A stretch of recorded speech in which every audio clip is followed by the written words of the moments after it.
आज आरंभ होछि खंडगिरी माघमेला। भारतर विभिन्न प्रांतर साधु सन्त भिड़ लगी।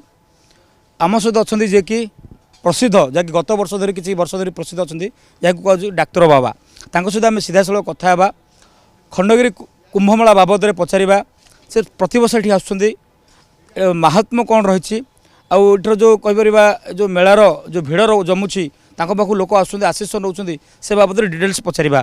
बाबा प्रणाम। इस साल भी खंडगिरी कुंभ मेला हो रहा है, आप आए हैं, क्या कहना चाहेंगे?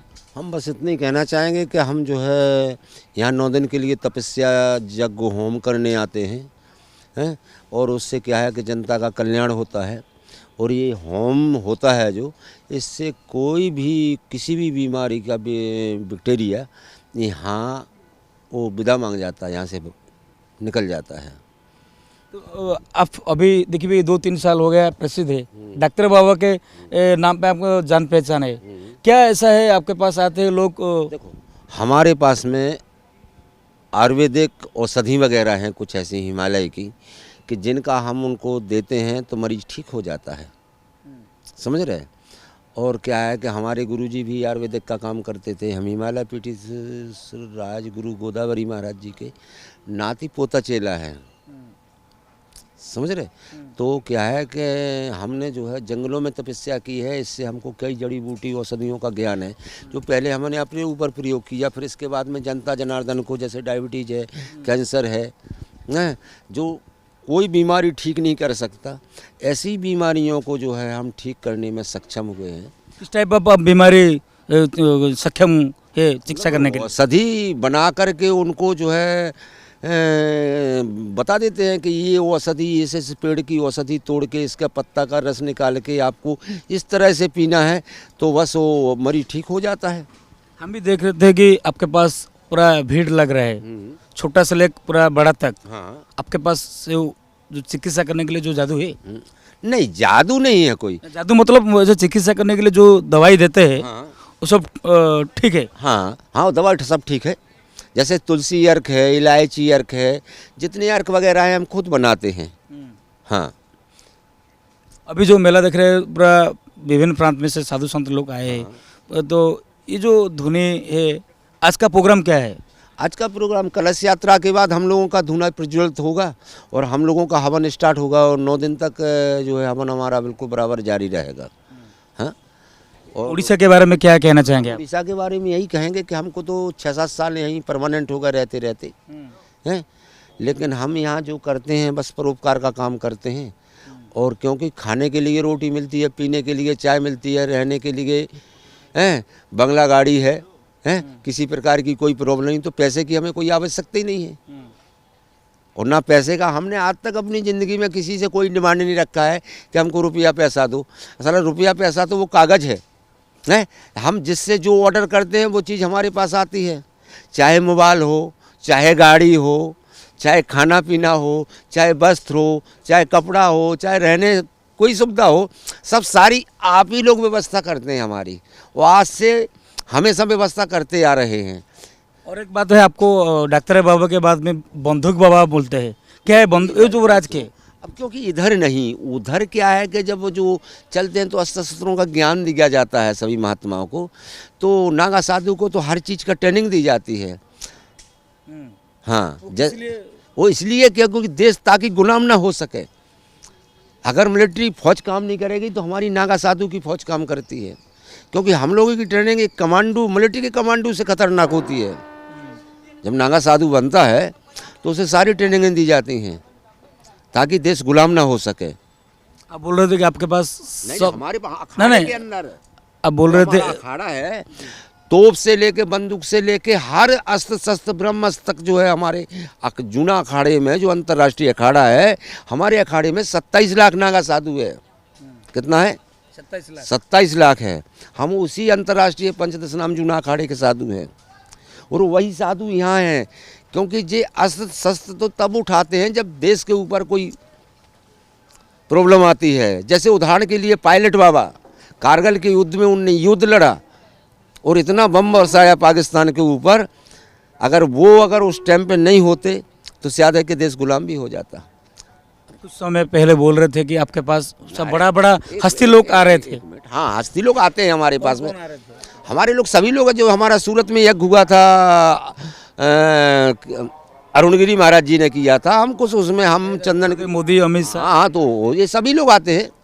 जितना यज्ञ होते हैं, गिरिराज सिंह वगैरह जी, सब लोग अपने सहयोग से होता है हिंदू सनातन धर्म का। और एक बाबा जो दूसरी बात है, अभी प्रसंग है पूरा सारा देश में, बाबा बागेश्वर धाम सरकार, उसके बारे में आप क्या कहना चाहेंगे?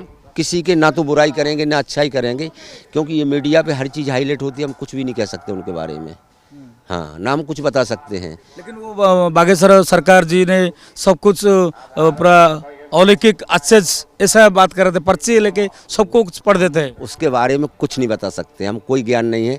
इसलिए नहीं है क्योंकि हम भुवनेश्वर में रहते हैं और हमसे वो 2000 किलोमीटर दूर रहते हैं, इसलिए हम उसके बारे में कोई थ्योरी नहीं रखते हैं। जान पहचान उसके बारे में कुछ नहीं जानते हैं, उसके अंदर हम कुछ नहीं जानते हैं। उसे हो सकता है जो पर्ची लेके पूरा जो भी आता है उनके बारे में लिख लेते हैं, पढ़ लेते हैं। देखो, भविष्यकाल की बात सिर्फ एक इंसान के पास, इंसान नहीं देवता के पास में है, भोले बाबा के पास में, जो भूत भविष्य वर्तमान का ज्ञान रखते हैं। तो आपकी कोई भी तंत्र मंत्र वाला वो इसके मामले में कुछ नहीं जानता है, ये सब पाखंड है। कैसे आप तो अभी तो उनका सब जय जय गान कर रहे हैं, उसको अच्छा बोल रहे हैं, हम उसके मामले में कुछ नहीं कह सकते, वो जाने, उनका काम जाने। आपके गांव के पास, नजदीक के पास? हमारा कोई गांव नहीं है, हम नागा साधु हैं। हमारा बागेश्वर, अरे हम तो नागा साधु बन चुके हैं, तो हम तो घर बार सब त्याग कर देते हैं। साला तुम ही हमारे वाला हो, समझ रहे? जो जितना जनता जनार्दन जो दिखता है वही हमारा परिवार है। जहाँ पहुँच जाते हैं वहीं रहते हैं। तो हम 7 साल से रह रहे हैं भुवनेश्वर में, यहाँ 1 साल से तो हम भुवनेश्वर से कहीं गया भी नहीं है। लेकिन बागेश्वर सरकार को जो कुछ साधु लोग बोल रहे हैं कि वो ठीक कर रहे हैं, सनातन के लिए बोल रहे हैं, और कुछ दूसरे बोल रहे हैं पाखंडी, जादू, ब्लैक मैजिक ऐसे बोल रहे हैं। कुछ भी नहीं कह सकते उस मामले में, इसलिए नहीं कह सकते बाबा कि हम किसी की ना बुराई करेंगे ना भलाई करेंगे। साधु निकला शहर को, ना किसी से दोस्ती ना किसी से बैर, समझ गए बात? हम किसी की ना तो बुराई करते हैं और ना अच्छा ही करते हैं। अब जो हम देखते हैं तभी हम उसको बता सकते हैं, क्योंकि हम ना तो आज तक बागेश्वर सरकार से मिले हैं। 26 साल का लड़का, इतना ज्ञान कहने का जो तरीका, सब कुछ बढ़िया है, बड़ा बड़ा दरबार लग रहा है। अभी के मामले में कुछ भी नहीं बता सकते, अनभिज्ञ हैं। उड़ीसा के बारे में क्या कहना चाहेंगे? उड़ीसा के बारे में हम यही कहेंगे कि बहुत अच्छा प्रांत है, बढ़िया है, सबके अंदर भक्ति भाव है, और जो बिना सुधरे हैं वो सुधरते जा रहे हैं धीरे धीरे, उनमें कुछ ज्ञान आता जा रहा है। क्योंकि यहाँ ज़्यादा अंधविश्वास ज़्यादा फैला हुआ था, लेकिन फिर भी कम होता चला जा रहा है धीरे। शिक्षा बढ़ रही है, हर चीज़ हो रही है। डेवलपमेंट के बारे में क्या बोलेंगे उड़ीसा के बारे में? डेवलपमेंट मतलब विकास? हाँ, विकास अच्छा हो रहा है। पहले यहाँ अभी मेला में 2, 4, 10 साधु आते थे, अब देखो तो सैकड़ों की संख्या में साधु बढ़ रहे हैं, तो विकास ही हो रहा है। उड़ीसा के जो मुख्यमंत्री नवीन पटनायक, इसके बारे में आप क्या कहना चाहेंगे? हम इतना ही कहेंगे कि नवीन पटनायक बढ़िया है, अच्छा शासन चला रहे हैं फिलहाल में। अभी देखिए कि जो इंडिया टुडे जो मूड ऑफ नेशन हुआ है, अभी मुख्यमंत्री नवीन पटनायक पूरा इंडिया में नंबर 1 पॉपुलर मुख्यमंत्री है। हाँ, देखो, हम राजनीति में वैसे कोई भाग नहीं लेते हैं, हम उसी को अच्छा कहते हैं कि जो अच्छा काम करे। हमें ठीक है, नवीन पटनायक का अच्छा काम दिख रहा है, हम अच्छा कहते हैं।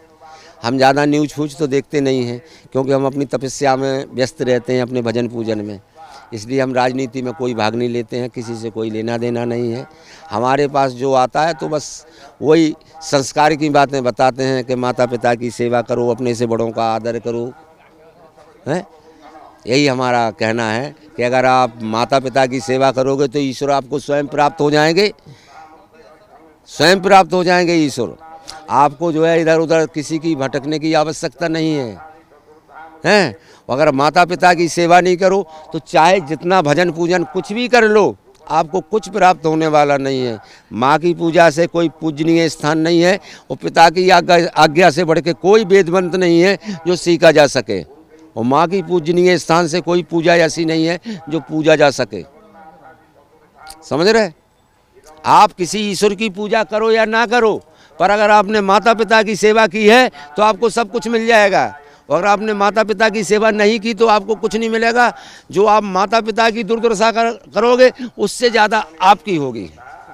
निहाती भाव में आप शुणुले जी कि डॉक्टर बाबा जो कथा कहते अनेक किसी कथा कहते जे जितेबाला भी जहाँ को भी पूजा भजन कीर्तन जहाँ भी करूँ बापा माँ को जितेबाला पूजा करेंगे सी ताठू शांति ताठू सुख आउ कि ना। तो निहाती भाव में देखो आगामी 9 दिन धरी मेला चलो बाबा पाखे निहाती भाव में भिड़ हे जो डाक्तर बाबा कहते आसवे अनेक किसी आयुर्वेदिक सेवा पाइबे लोक मैंने भक्ति करेंगे आशीष पाइबे। एभली देखिए केवल एभली जड़े डाक्तर बाबा नहीं ये देखिए स्टैंडिंग बाबा अच्छा बम बम पुरी अच्छे अनेक साधु सतों भिड़ रही। तो कौटी ना कौटी ये जो खंडगिरी जो माघ मेला कहूँ निहाती भाव लोक मैंने आसवे महात्मा को देखिए बुझे जानवे। भुवनेश्वर कैमरा पर्सन पद्मलोचन सहित अरुण साहू नंदी घोष टीवी।